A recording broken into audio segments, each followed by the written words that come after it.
Iran's foreign minister has been speaking exclusively with Al Jazeera about negotiations that U.S. President Donald Trump insists are going extremely well. Abbas Araghchi has confirmed that he has received direct messages from Trump's special envoy, Steve Witkoff. But he also says that does not constitute actual negotiation. Araghchi added that there is zero trust for there to even be talks.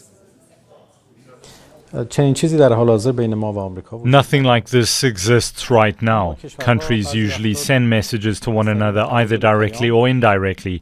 This is not called negotiation, but this does exist right now. We have received messages from the US. Some are direct, some are through some of our regional friends. And wherever it is necessary, we reply to these messages. However, no negotiation has taken place, and the reports about that are not accurate. Discussions through messages are ongoing, and Mr. Witkoff has sent messages directly. Like I've said, this does not mean negotiation. These exchanges happen during both peace and war. We have not given any response to that 15-point proposal from the US. And from our side, there has been no proposal either. The reality is that we have never had a good experience from negotiations with the US. One time years ago we negotiated, and we even got a deal, and then the US withdrew without any explanation. And twice last year and now this year we negotiated with the US, and the result was an attack by them. And so we do not have any faith that negotiations with the US will yield any results. The trust level is at zero. And it's normal that when they propose negotiations, the first thing that is important for us to assess is how honest they are in the process. We don't see honesty. This trust does not exist. And for trust to be built, big steps need to be taken so that we can be in a situation where a negotiation can even take place. Iran's foreign minister also told Al Jazeera the Strait of Hormuz remains open to those countries who are not at war with Tehran.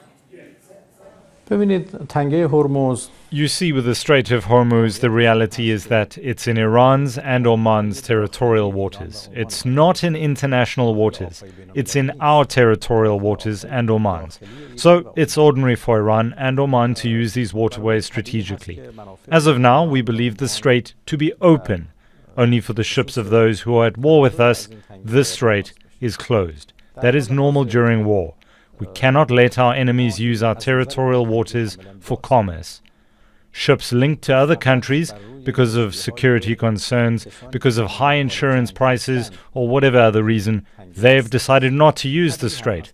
Some of them have come to negotiate with us, and we, for many of them, especially those who are our friends, have ensured they will have safe passage. And you will have seen the news coverage of countries that have spoken to us and have been able to guarantee themselves safe passage. Now, what will happen after the war? That's something that will be for Iran and Oman to decide. And we will take into consideration our friends in the region and beyond the region. In our opinion, the Strait of Hormuz can be a peaceful waterway for peaceful use by vessels from countries around the world.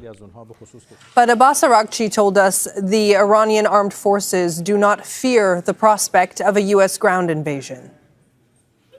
I've answered this before, and I said, we are waiting for them. I don't think they dare to do such a thing. There will be a lot of strength waiting for them. But we are not the ones who started this war. We defended ourselves, and we did so with strength. The casualties they've faced in their assets, to their personnel, to their radars in the region, to their aircraft. You saw what happened to their AWACS aircraft, or to their refueling tankers. We know very well how to defend ourselves. In a ground war, we can do it even better. We are completely ready to confront any sort of ground attack. We hope they do not make such a mistake.